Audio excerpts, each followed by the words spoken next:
Parang meron ditong gustong magmukmok, mag-isa muna, 'no?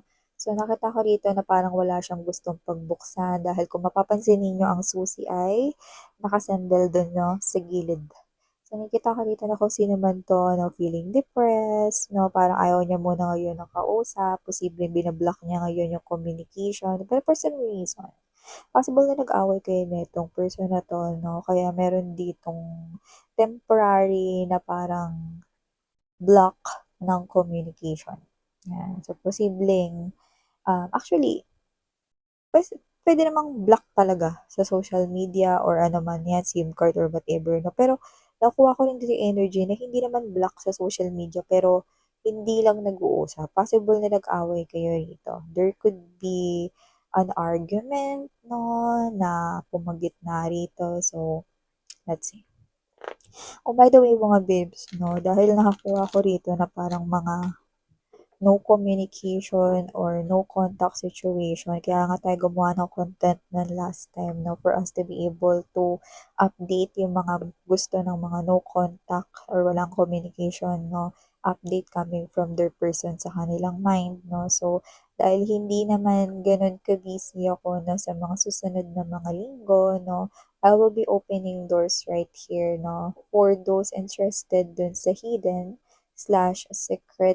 message reading 'no. So that is only, for those na no communication with the person and we're gonna channel messages coming from that person, inner thoughts, inner feelings 'no, mga iniisip niya about you, yung nararamdaman niya about you but cannot say it right sa yung face 'no. So that's what we're gonna try to know. So if you're curious about that, no, so if you're interested, then you might want to message me, no, at the High Priestess Tarot, kr@gmail.com, no, kagaya na nakikita ninyo sa screen. May mga bagay kasi na kahit wala tayong sinasabi at hindi natin kayang sabihin, the current energy, no, real time, yun yung atin kukunin, no. So, para lang rin yung iba, para sa peace of mind ninyo at para rin matapos na yung curiosity ninyo 'no, patungkol dun sa tao na yun 'no. If you're interested, then you might want to inquire. Okay? So, let's keep moving.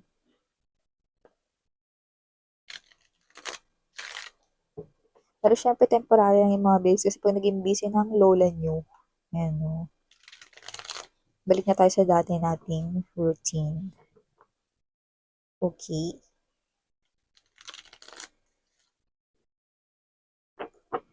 Okay, let's go ahead and check these messages right here and let us know who that person is not talking to ya.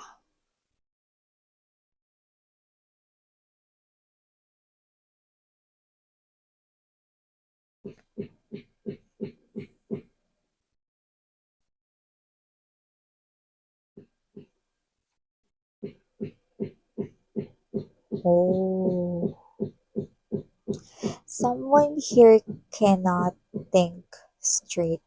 So yeah, if you happen to hear noises in my background, yeah, okay. Alam ko namang alam niyo na yan mga babes, no? I do apologize, no? There's a construction going on.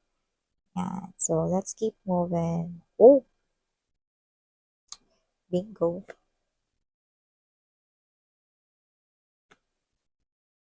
Okay. Oh. Pero tingin ko, mabi-fix pa ito. Okay, let's keep moving. Let's see. See? We have here healing. Confirming kung ano yung sinabi ko sa kakasabi ko lang few seconds ago na it can be fixed. Yan. So, let's keep moving. Okay. Great.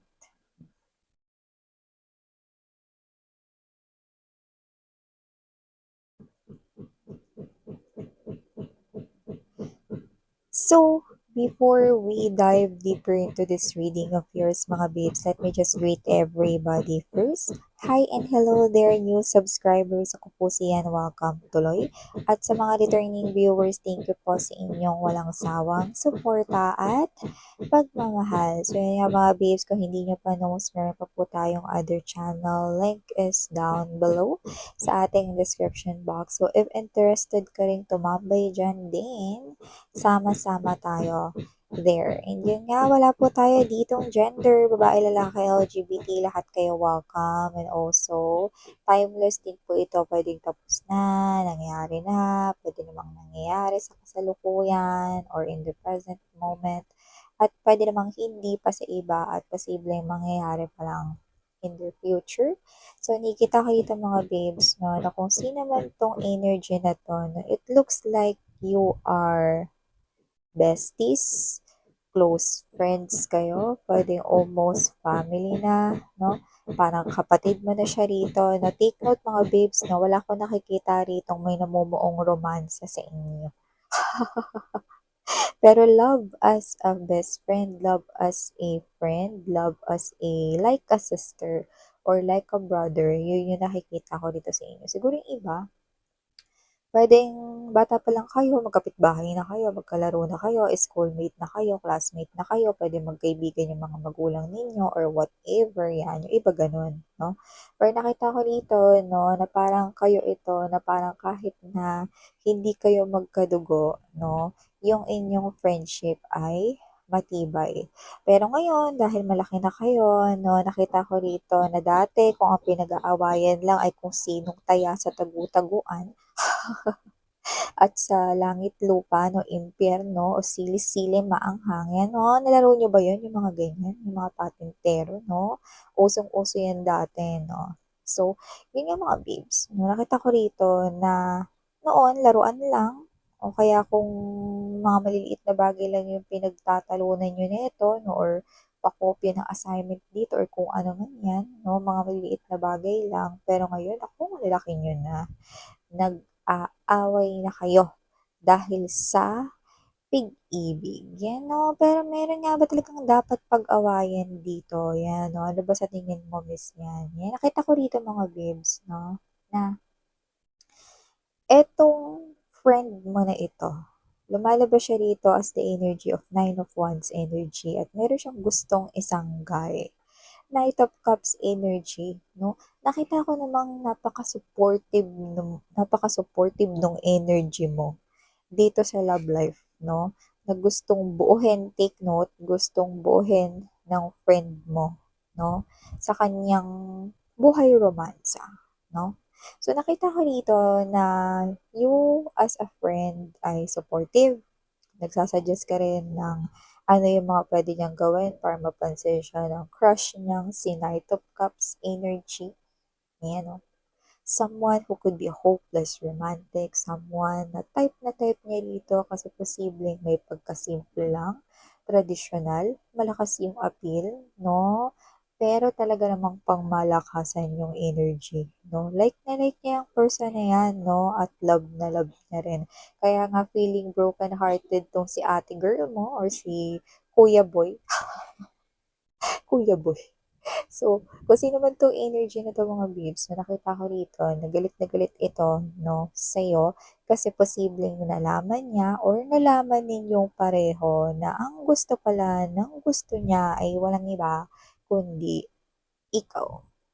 Pero malinaw, mga babes 'no, na alam ng friend mo na possible na wala kang ibang nagugustuhan or may iba kang gusto at hindi mo gusto 'tong si Knight of Cups kasi ang gusto mo nga na makatuluyan ni Knight of Cups ay ang best friend mo at ang friend mo. Pero siyempre dahil kapagka ganito na yung sitwasyon, hindi na nakakapag-isip ng matino yung isang person lalo na kung ang gumagana ay puso lang, 'di ba? Hindi na nakakapag-isip ang brainy natin kapagka masyadong involved ang emotions at feelings. At yun nga na-overwhelm na nga si ate girl mo or si kuya boy sa kanyang feelings kaya parang siya ito 'no, nanilamo na siya rito ng kanyang emosyon. Kaya galit siya rito 'no, at siya ito na posibleng normal naman sa inyo na nag-aaway kayo paminsan-minsan 'no, pero kasi iba ito 'no. Dito kasi parang parang sinasabihan niya ka ikaw dito na parang traitor ka, hindi mo sa'kin sinabi na alam mo palang gusto ka niya 'no or whatever 'no. Pero dito nakita ko kasi parang nagulat ka din, eh, parang hindi mo rin alam na gusto ka nito, eh, 'no. Parang ikaw kasi 'to na siguro hindi mo lang masyadong ng attention or may ibang atensyon ka rito na pinagkakaabalahan 'no. Pero possible na gano'n yung nangyari, may misunderstanding, may malaking ano dito 'no, misunderstanding. So, nakita ko dito mga babes, kung sino man 'tong energy na 'to, ito yung klase ng energy na galit siya sa'yo, 'no? At posibleng sinisigawan ka niya ngayon, sinisisi ka niya dito, traitor ka, akala ko ba crush mo si ano, bakit crush mo pala 'to, 'no? May mga gano'n-gano'n 'no. Ba't di mo sinabi sa'kin, bakit para ano, to show off, 'yan 'no? Parang bakit para ibida na ikaw yung gusto, 'yan 'no, ha! 'Yan 'no. Ta's ikaw ito na parang nag-e-explain kasi ikaw mga babes 'no, ikaw kasi yung klase ng energy na 'pag paulit-ulit yung sinasabi parang napipintig yung tenga mo, eh. Kaya ikaw 'to na hindi mo napigilang magsalita rito kasi meron ditong parang energy na may masasabi ka rito na posibleng isipin ng friend mo sa mga susunod na mga araw. Yan, ano bang sinabi ko diyan, miss yan? Kasi dito malinaw nakita ko wala ka namang gusto dito kay ano, Knight of Cups na gusto niya 'no. Lumalabas dito na kung isa niyo pa itong kaibigan, kaibigan lang din ang tingin mo diyan at wala ka ng kayang ibigay na mas hihigit pa dun with the Three of Cups energy to the Six of Coins, yun ang sinasabi mo rito. At sinasabi mo rito na parang ikaw ito 'no, na, "Bakit? Kasalanan ko bang ako ang gusto niya? Bakit? Kasalanan ko ba na ako ang gusto niya?" Yan, parang yan yung tumitilingling sa tenga ng best friend or friend mo rito 'no. So, yan yung parang sinabi mo rito. And I think if that is not exactly, parang doon naglalaro 'no, yung magiging straightforward, direkta or sasabihin mo sa iyong friend rito 'no, dahil galit ka na, eh, 'no, bad trip ka na rito kasi pinagpipilitan niya rito na nag-traitor ka or baka inakit mo siya 'no, or baka sumayaw ka rito mga babes 'no, ng alam mo na 'no, mga pa-cute-cute mong mga dance 'no, kaya iniisip ng friend mo baka sinadya mo na magustuhan ka 'no, to show off 'no, na bakit, bakit kasi parang ganito mag-aaway na kayo dito, bakit gusto mo patunayan mas maganda ka sa'kin, bakit gusto mo patunayan mas gwapo ka sa'kin, ano, sige ano ano, show off, 'yan. Parang gusto niyo na rito magsabunutan, magtulakan 'no, yun ang nakikita ko rito. So, nakita ko dito 'no, na galit siya kasi ang lumalamon sa kanyang energy ay walang iba kundi ang energy coming from the heart. Kasi broken-hearted siya, eh, kasi yung taong gusto niya ikaw yung gusto. Ngayon yung taong gusto niya naman ay yung taong gusto niya naman wala ka namang gusto dun, yun 'no. Pero pinaghihinalaan ka ng friend mo rito 'no, na inakit mo daw 'to or sinadya mo na magustuhan ka 'no. Para masabi lang na mas maganda ka, mas gwapo ka, may mga gano'n-gano'n daw. So, nakita ko dito na kung sino man 'tong energy na 'to 'no, it's like this is yours, you're telling straightforward sa kanya rito na na, "Ano ba, baliw ka ba? 'Di ba alam mong may gusto ko kay ano," 'yan o, may yung iba sa inyo may binabanggit kayong ibang pangalan. So, posibleng may iba kayong gusto o yung iba baka may iba kayong kakunik, 'yan 'no. May iba kayong pangalang binabanggit. Yung iba naman walang ibang binabanggit na pangalan pero sinasabi niyo lang ng diretso dito wala kayong gusto dito sa person na 'to 'no. Parang kayo 'to na nagpipigil kayo dito na parang gusto mo sabihin na, "Makinig ka nga." 'Yan 'no, parang gusto mo sabihin dito sa friend mo na, um, sinusubukan mong kalmahin yung sarili mo, na parang gusto mong sabihin na "안좋아해." 'no, na parang "그래서 꼭 존하지 마." 'Yan 'no, na huwag siyang mag-alala kasi hindi mo naman gusto yung taong gusto niya at mali yung iniisip niya rito 'no, na gusto mo ritong maging bida-bida 'no. 'Yan. So, parang kahit favorite mo pa yung pagkain ni Jollibee at langhap, sarap talaga yung amoy ng kanilang burger. Naalala ko rin naman na dati nung nag-aaral pa ako mga babes 'no, lagi kaming standing ovation sa bus, siksikan kami dun 'no. Siyempre kulob yun at may aircon sa bus, 'di ba? 'Pag may kumain ng hamburger ng Jollibee, 'pag binuksan pa lang yung ano, cover ng Jollibee na hamburger, ayan 'no, hindi pa ako endorse ng Jollibee mga babes, pero iba talaga yung amoy, ang lakas, eh, 'no? parang gusto mo na lumipad pa bahay ninyo 'no, tapos isipin na yung kakainin mo 'no is yung Jollibee. So, gano'n 'no. So, whatever the case may be, nakita ko rito na naiinis ka, parehas kayo rito 'no, na nagagalit. So, posibleng hindi kayo nag-uusap ngayon ng friend mo na 'to na pero parehas kayo nag-iisipan dito. Iniisip niya yung sinasabi mo 'no, na na actually parang nagigising siya rito kasi kung meron man siya ritong taong pinakakilala, ikaw yun, 'yan. So, parang ikaw ito mga babes na iniisip niya rito yung sinabi mo 'no, na may punto ka naman daw, Five of Swords energy, Three of Swords right here, Two of Coins. May punto ka naman 'no, na hindi mo naman kasalanan na gusto ka nung person na gusto niya, 'yan. Parang nauunawaan niya na nare-realize niya rito na dapat hindi siya rito, um, nagpadala sa bugso ng damdamin niya, hindi siya nagalit agad dito 'no. Actually kailangan ka niya 'no, ngayon para i-comfort siya. Pero yun nga, ang nangyari, inaway ka pa niya. Well, I think this person here needs some space and time. Kasi para maka-recover, siyempre mahirap din para sa kanya yun 'no, na yung taong gusto niya, eh, ang gusto pala is yung friend niya 'no, ikaw or yung best friend niya, ikaw, 'di ba? So, mahirap yun para sa kanya. So, nakikita ko rito na wala naman siyang planong putulin yung friendship ninyo, so hindi pa 'to friendship over. Nakikita ko rito na kailangan niya lang ng time. Time away from each other muna kayong dalawa kasi para makapag-recover siya rito, you know?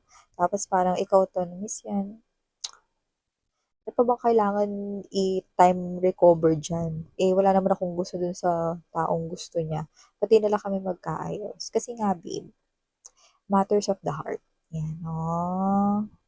Ang hirap kasi na makita mga babes na 'pag nakikita niya kasi yung face mo, yung mukha mo mga babes, so naaalala niya na yun yung mukha na gusto ng taong gusto niya. 'Pag nagkapalit kayo ng sitwasyon at nakita mo rin yung mukha niya, mabibwisit ka din. Kaya kung ayaw ninyo magka-black eye 'no, at kaayaw niyo rito mga babes na masoplak anytime 'no, hayaan niyo muna siyang mag-recover. Kasi halos mahal niya na kayo rito na parang kapatid niya, eh. So, hindi ko nakikitang itatapon niya yung friendship. Actually, nakapag-isip-isip na nga siya rito na mali siya at tama ka na may punto ka naman, na hindi mo naman kasalanan na nagustuhan ka ng person na gusto niya. Possible lang din kasi na nag-expect din siya rito, no? Lalo na kung palagi kayong magkasama, no? And that person here na gusto niya, possible na nagiging nice, no? Eh, dalawa pala kayong nandoon sa iisang place, no? So, alam mo yun, 'di mo talaga alam, eh, lalo na kung nalaman mo lang rin nung nalaman niya 'no, na gusto ka rin pala ng person niya, you know? See? Pero ikaw wala ka namang gusto dun sa person na yun, kaya ikaw 'to mga babes 'no, na magkakaayos pa rin kayo pero hihingin niya nga rito.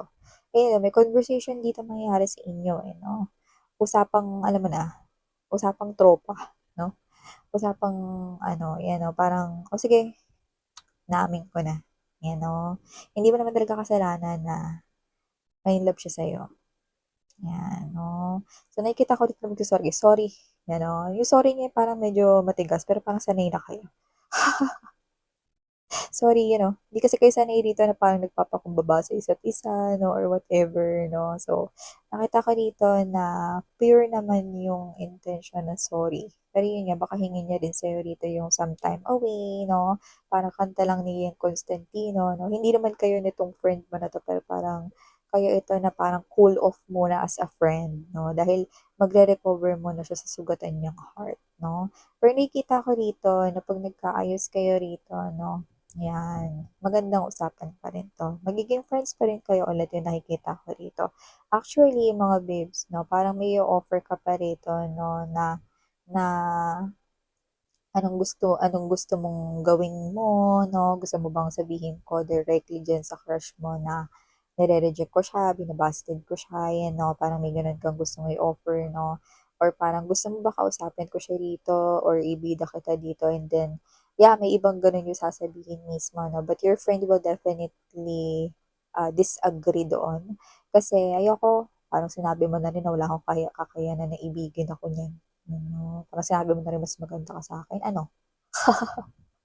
Parang magsisimula ulit kayo ng away dito na may gano'n kasing iba rito na parang ano 'no, gusto mo kausapin ko siya para, ah, mabida kita 'no, na ganyan-ganyan 'no. Pero no need na, 'yun ang nakikita ko rito 'no. Huwag niyo na rin i-mention 'yun kung hindi niyo pa name-mention kasi yung iba ime-mention, eh. So, nakita ko dito with the Ace of Swords energy, may usapan talaga rito. Magbabalik pa rin kayo sa dati ninyong samahan 'no. Gano'n talaga mga babes 'no, lalo na kapagka ano, yung tao na 'yan kagaya niyan 'no, panggulo. Gusto siya ng friend mo pero yung gusto niya ikaw, 'di ba? Nakakaloka yung gano'n 'no, ta's ikaw naman may ibang gusto. So, nakakaloka yun, nakakasira ng friendship talaga yun. Pero dito, hindi ko nakitang nasira kasi kahit nung nagkakaroon ng parang conflict dito, hindi naisip ng friend mo kahit na no matter kung gaano siya kagalit sa'yo, hindi niya naisip na itsupi ka or alisin ka rito sa life niya. Actually, inisip niya pa nga rito na i-accept yung truth na ikaw yung gusto, you know?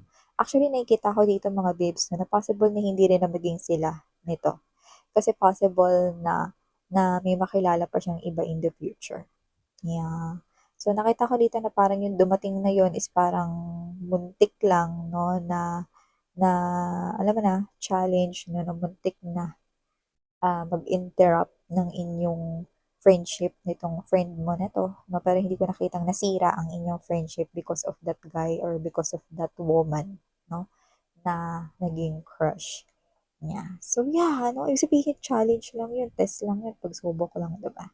So, hindi pa ito friendship over 'no, your friendship here hindi talaga matatawaran 'no, kahit hindi kayo rito magkadugo, yan mga babes 'no, para na kayo ritong family ng kaibigan mo na yan. So, this is far from over 'no. So, I think this is something here na parang bend lang 'no, parang this too shall pass, yan.